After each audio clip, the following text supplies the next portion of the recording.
یہ اصل میں ہم اپنی کم مائگی کا اعتراف کر رہے ہوتے ہیں کہ یا اللہ آپ اتنے بڑے ہیں کہ ہم تو آپ کی تعریف کا حق ہی ادا نہیں کر سکتے. اور یہ ایک حقیقت ہے، ہم حق ادا نہیں کر سکتے. ہم اللہ تعالیٰ کی عظمت کو پا ہی نہیں سکتے. وہ ہمارے گمان سے کہیں بڑا ہے. یعنی جتنا بڑا آپ اس کو خیال کریں وہ اس سے بھی آگے. وہ اپنی ذات میں بھی عظیم ہے اور اپنی صفات میں بھی عظیم ہے.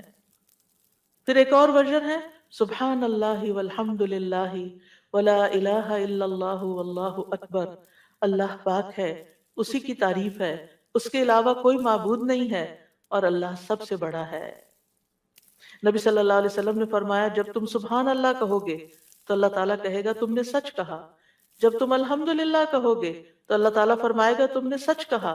جب تم لا الہ الا اللہ کہو گے تو اللہ تعالیٰ فرمائے گا تم نے سچ کہا. جب تم اللہ اکبر کہو گے تو اللہ تعالیٰ فرمائے گا تم نے سچ کہا. لیکن ہم نے کبھی آج تک سوچا کہ ہم جو کہہ رہے ہیں اللہ تعالیٰ کیا جواب دے رہے ہیں؟ سبحان اللہ والحمد للہ ولا الہ الا اللہ واللہ اکبر. یعنی ایک طرف ہم اللہ تعالیٰ کو پاک قرار دیتے ہیں، پھر اس کی تعریف بیان کرتے ہیں اس کی تمام صفات کمال و جمال کے ساتھ. پھر اللہ تعالیٰ کی توحید بیان کرتے ہیں لا الہ الا اللہ کہہ کر، اور پھر اللہ اکبر کہہ کر کیا کہتے ہیں کہ اللہ تعالیٰ سب سے بڑا معبود ہے، سب سے بڑا ہے. یعنی سب سے بڑے کا کیا مطلب ہے؟ جن بھی چیزوں سے ہم امپریس ہو جاتے ہیں، جن کی بڑائی اور ہیبت ہمارے دل میں آ جاتی ہے، جن کے بارے میں ہمارا یہ عقیدہ یہ خیال بن جاتا ہے کہ یہ بڑی چیز ہے، اللہ ان سب سے بڑا ہے. یعنی اللہ کے مقابلے میں یا اللہ سے بڑھ کر کسی اور کی بڑائی ہے ہی نہیں، اور ہمارے دل میں بھی نہیں ہونی چاہیے، وہ نکل جانی چاہیے. جب ہم اللہ اکبر کہتے ہیں تو ہمیں واقعی اس کو اللہ کو بڑا مانتے ہوئے کہنا چاہیے، صرف زبان سے الفاظ نہیں دہرانے. یعنی بعض اوقات ہم کسی کے پاس بہت دولت دیکھتے ہیں یا سنتے ہیں کہ اچھا اتنا.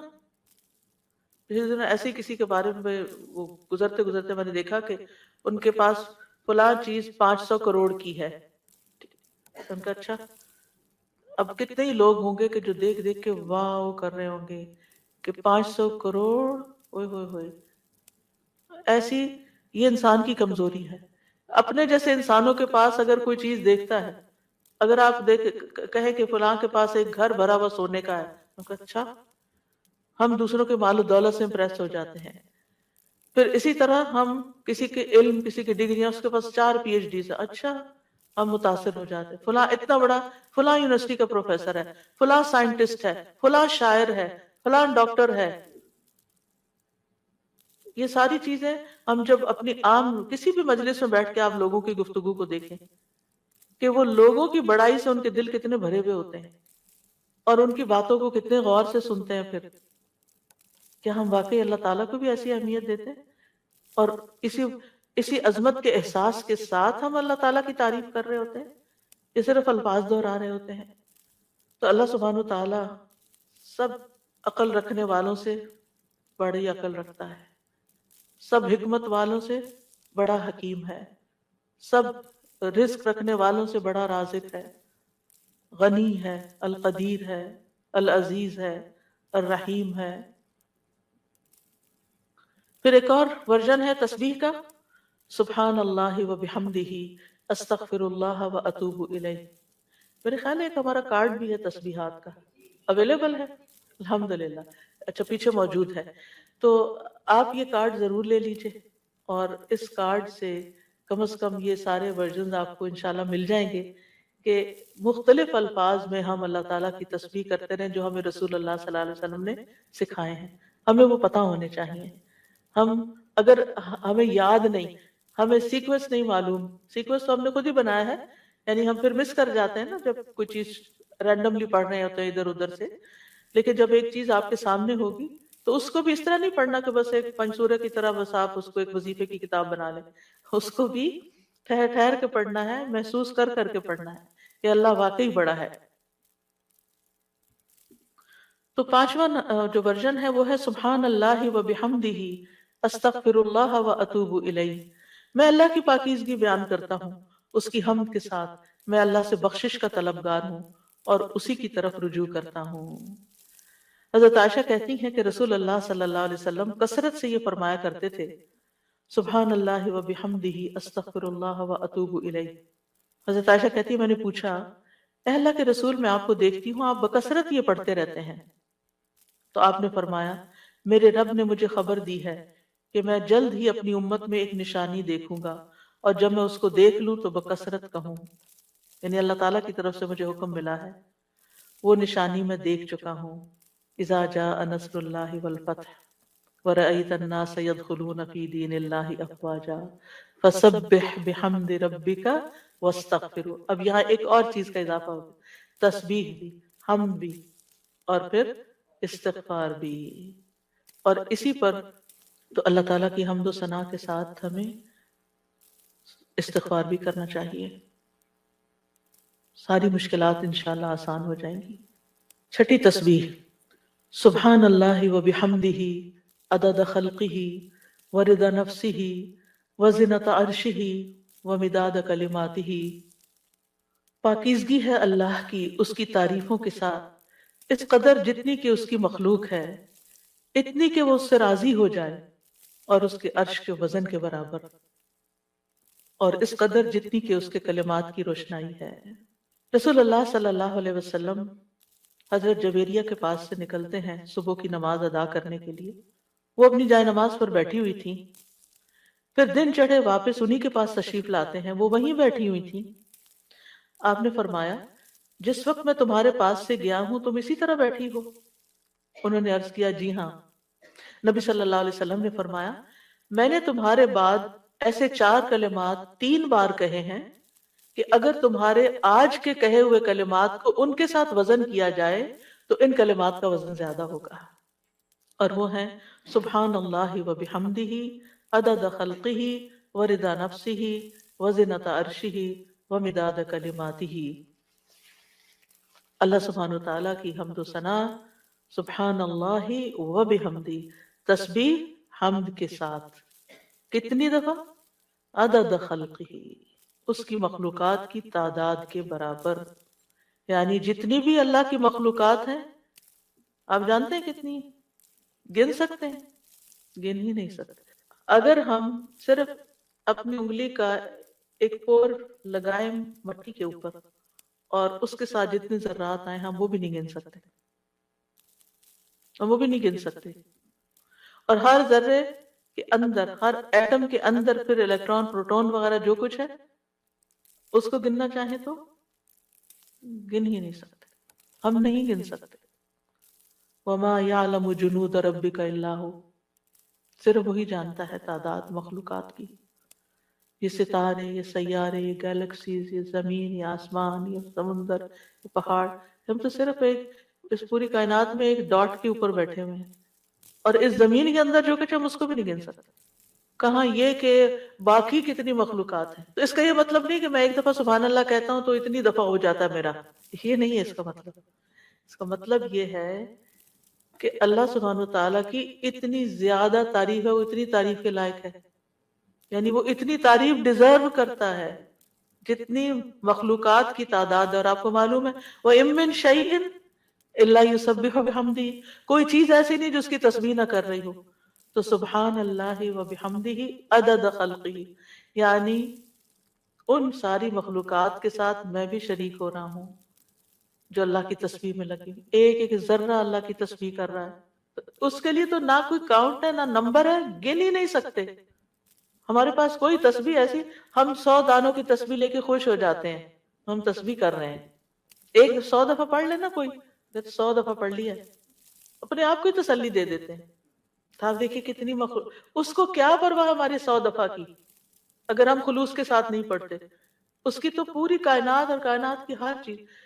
آپ ذرا باہر نکلیں آج، اور جب ڈرائیو کر کے جا رہے ہوں تو دائیں بائیں درختوں کو دیکھیں، پتوں کو دیکھیں، چڑیوں کو دیکھیں۔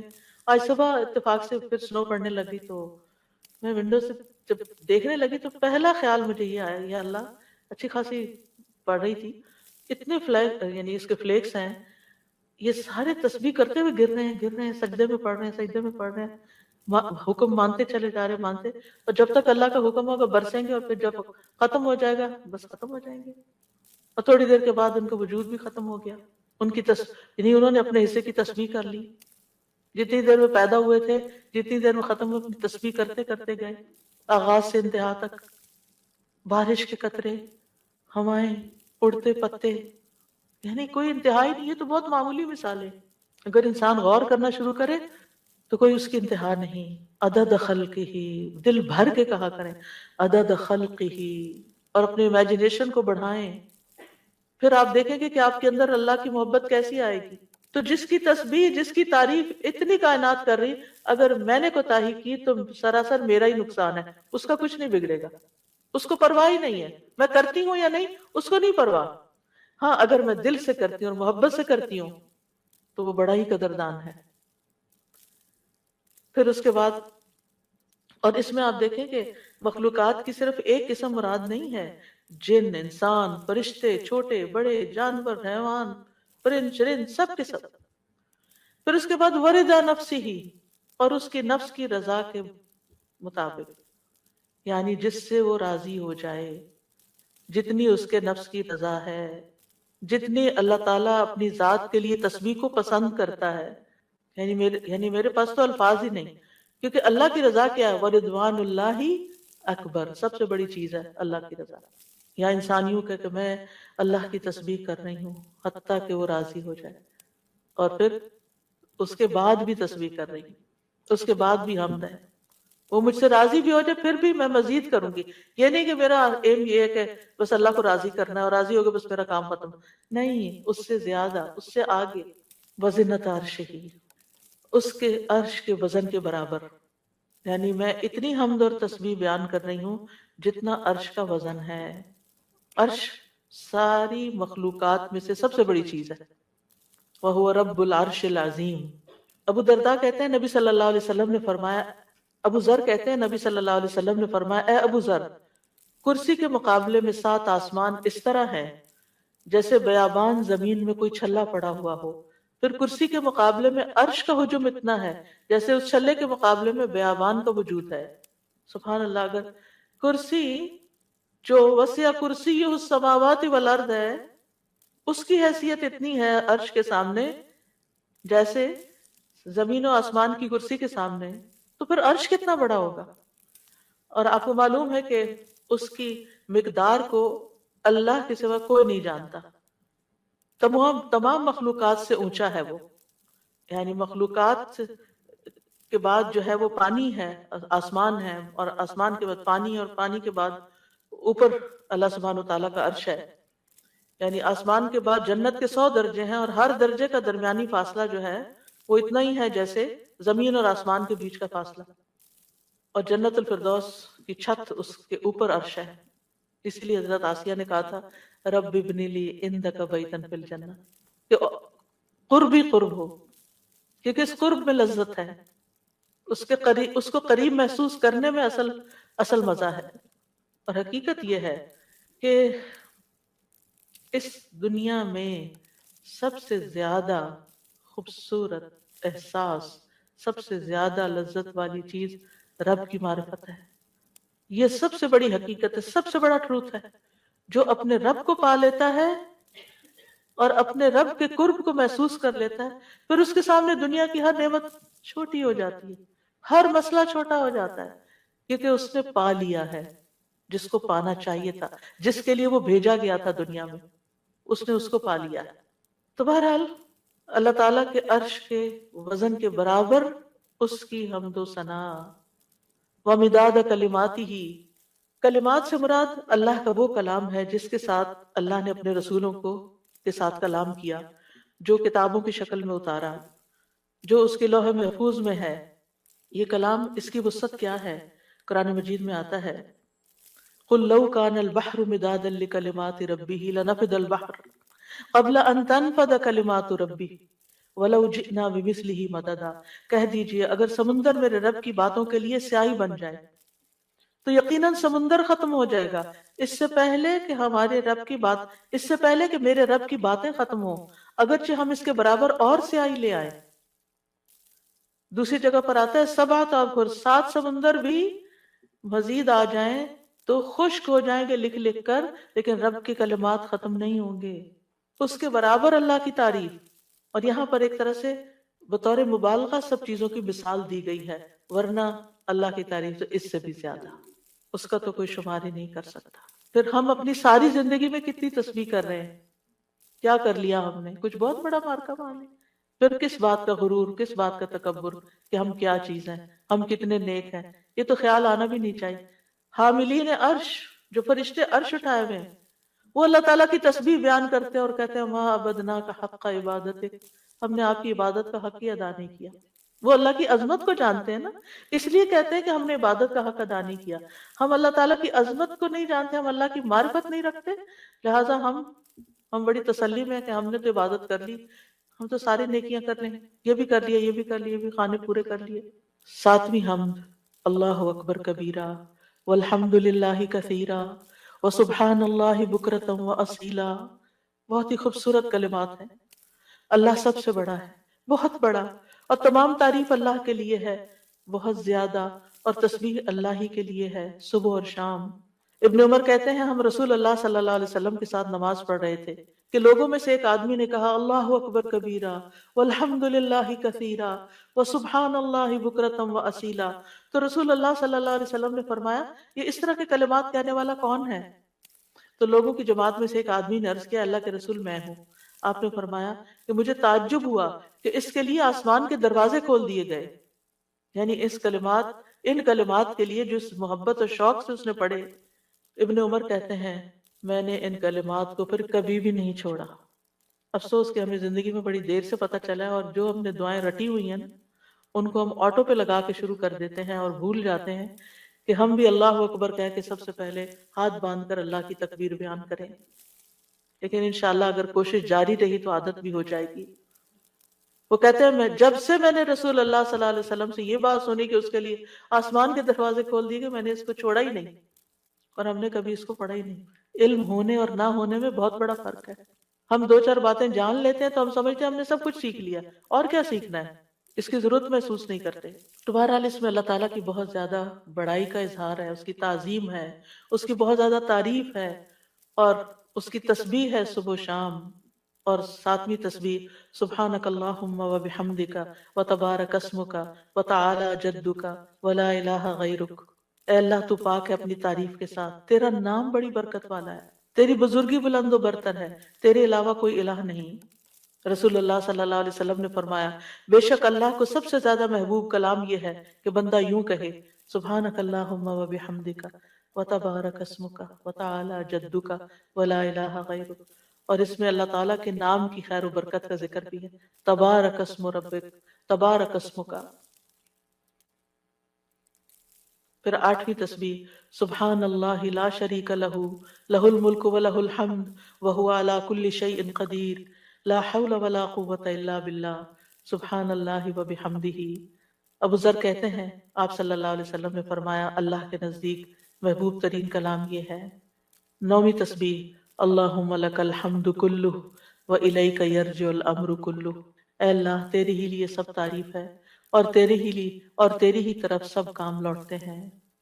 ایک اعرابی نے کہا کہ مجھے کوئی دعا سکھا دے جس سے مجھے فائدہ پہنچے، تو آپ نے اس کو یہ دعا سکھا دی اللہم لک الحمد کلہ، ساری ہی تعریف تیرے لیے، وَإِلَيْكَ يَرْجُ الْأَمْرُ كُلُّ، سارے معاملات تیرے ہی حضور پیش ہوتے ہیں، یعنی تعریف کا حقدار بھی تو ہی ہے۔ اور اس کے بعد یہ کہ ہمارے اعمال ہوں یا کام ہوں یا جو بھی معاملات ہوں سب کے سب تیرے ہی پاس جا رہے ہیں۔ 10ویں تعریف اللہم ربنا لک الحمد ملء السماوات وملء الارض وملء ما شئت من شیء بعد۔ اے اللہ، اے ہمارے رب، تیرے ہی لیے ہر قسم کی تعریف ہے جس سے کہ آسمان بھر جائیں، زمین بھر جائے، اور ہر وہ چیز بھر جائے جسے تو چاہے کہ وہ بھر جائے۔ رسول اللہ صلی اللہ علیہ وسلم یہ دعا مانگا کرتے تھے، اور یہ دعا جو ہے اس میں اللہ تعالیٰ کی حمد ہے جس کی کوئی تعریف نہیں، جس کو کوئی شمار نہیں کر سکتا۔ اور پھر سبحان اللہ عدد ما خلق، آپ سب بھی پڑھیے میرے پیچھے، سبحان اللہ عدد ما خلق، سبحان اللہ ملء ما خلق، سبحان اللہ عدد ما فی الارض والسماء، سبحان اللہ ملء ما فی السماء والارض، سبحان اللہ ملء ما خلق، سبحان اللہ عدد ما احصا کتابہ و سبحان اللہ ملء کل شیء۔ میں اللہ کی پاکیزگی بیان کرتا ہوں، ان چیزوں کی گنتی کے برابر جو زمین و آسمان میں ہیں۔ میں اللہ کی اتنی پاکیزگی بیان کرتا ہوں جس سے وہ چیزیں بھر جائیں جو آسمان و زمین میں ہیں۔ کیا کہا؟ اتنی پاکیزگی بیان کرتا ہوں کہ جس سے ہر وہ چیز بھر جائے جو آسمانوں اور زمین میں ہے۔ اتنی بھر بھر کے میں تعریف کر رہا ہوں اللہ کی۔ میں اللہ کی پاکیزگی بیان کرتا ہوں جس سے اس کی مخلوقات بھر جائیں۔ میں اللہ کی پاکیزگی بیان کرتا ہوں ان چیزوں کی گنتی کے برابر جن کو اس نے اپنی کتاب میں شمار کیا، یعنی لوح محفوظ میں۔ اور میں اللہ کی اتنی پاکیزگی بیان کرتا ہوں جس سے ہر چیز بھر جائے۔ اور یہ خوبصورت ترین دعا ہے اللہ تعالیٰ کی تعریف کی۔ 12ویں تعریف ہے یا بدیع السماوات یا حی یا قیوم انی اسألک۔ اے آسمانوں کو پیدا کرنے والے، اے زندہ اور قائم رہنے والے، بے شک میں تجھ سے سوال کرتا ہوں۔ اب سوال پہ آ رہے ہیں کہ میں تجھی سے مانگتا ہوں، یعنی جس نے ہر چیز کو پیدا کیا، آسمانوں اور زمین کو نئے سرے سے پیدا کیا، وہ کچھ بھی کر سکتا ہے، اس کے لیے کوئی چیز بھی مشکل نہیں۔ اور پھر اس میں اللہ تعالیٰ کے اور ناموں کا بھی واسطہ ہے، الحی القیوم کا بھی۔ 13ویں تعریف اللہم انی اسألک انی اشہد انک انت اللہ لا الہ الا انت الاحد الصمد الذی لم یلد ولم یولد ولم یکن لہ کفوا احد۔ اے اللہ، بے شک میں تجھ سے سوال کرتا ہوں، بے شک میں گواہی دیتا ہوں کہ یقیناً تو ہی اللہ ہے، تیرے سوا کوئی الہ نہیں، تو ایک ہے، بے نیاز ہے، ایسی ذات ہے جس نے کسی کو جنم نہیں دیا اور نہ ہی تو جنم دیا گیا ہے، اور نہ ہی اس کا کوئی ہمسر ہے، اور نہ ہی وہ جنم دیا گیا اور نہ ہی اس کا کوئی ہمسر ہے۔ یہ وہ کلمات ہیں کہ جن کے بارے میں آپ صلی اللہ علیہ وسلم نے فرمایا تم نے اللہ سے اس کا وہ نام لے کر مانگا ہے کہ جب اس کے اس نام کے ساتھ سوال کیا جاتا ہے تو وہ عطا کرتا ہے، یعنی وہ دیتا ہے تمہیں، اور جب اس کے ساتھ دعا کی جاتی ہے تو قبول فرماتا ہے۔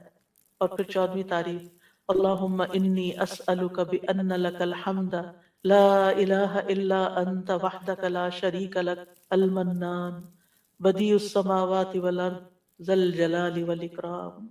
اے اللہ میں تجھ سے مانگتا ہوں، یعنی پہلے تعریف کر لی ساری، پھر آخر میں سوال کر لیا، اللہ تجھ سے مانگتا ہوں اس وسیلے سے کہ ساری ہم تیرے لیے ہے، تیرے سوا کوئی اور معبود نہیں، تو اکیلا ہے، تیرا کوئی شریک نہیں، اے بہت زیادہ احسان کرنے والے اور آسمانوں اور زمین کو پیدا کرنے والے، جلال اور اکرام والے۔ نبی صلی اللہ علیہ وسلم نے ایک بار ایک آدمی کو اس طرح دعا کرتے ہوئے دیکھا تو آپ نے فرمایا یقیناً تو نے اللہ سے اس کے اسم اعظم کے ذریعے دعا مانگی ہے، جب اس کے ذریعے دعا مانگی جائے تو اللہ اسے ضرور قبول کرتا ہے، اور جب اس کے ذریعے سوال کیا جائے تو ضرور عطا کرتا ہے۔ تو دعا کرنے سے پہلے حمد و ثنا کرنی چاہیے، کیونکہ آج جمعہ ہے اور ہمیں جلدی مکمل کرنا ہے، جمعہ کا دن ہے۔ آج آپ درود ویسے ہی پڑھتے رہیے،